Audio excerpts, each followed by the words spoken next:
Bəli aziz dostlar, bildiyiniz kimi hava göysəgülü havasıdır. Sözlər Allah rəhmət eləsin.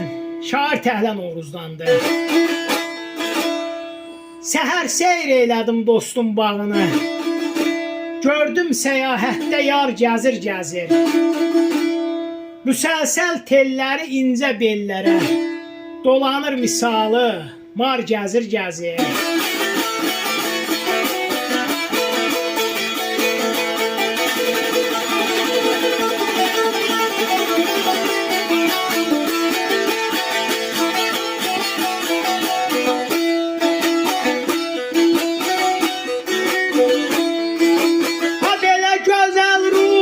Eşkin ilə dolanır.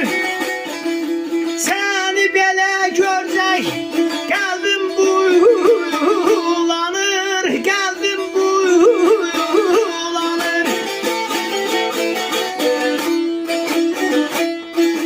Çal çarpaz sinəmdə layla yaram sulanır.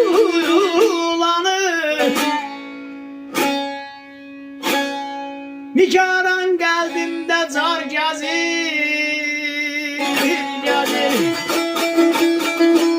Oy qadan qalıb atarlan balam.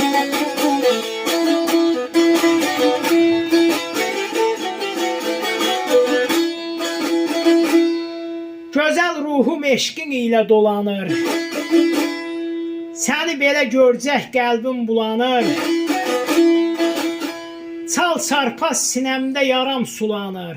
Nigaran qəlbimdə car gəzir.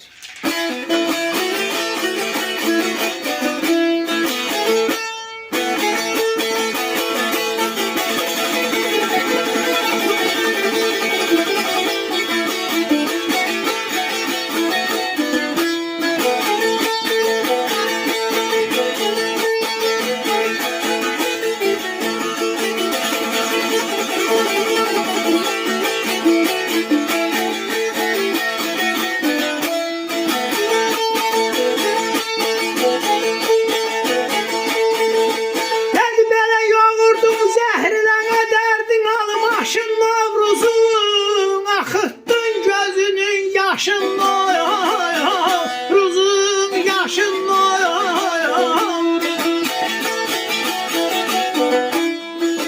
Kəskinən əlinlə layla başın Novruzun.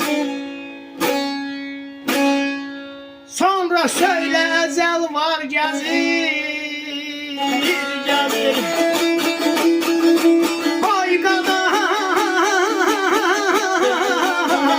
qalıb dərdim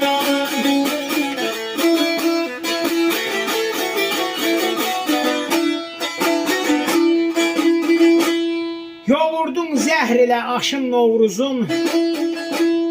Axtdın gözünün yaşın Novruzun. Kəskinən əlinlə başın Novruzun. Sonra söylə əcəl var gəzir.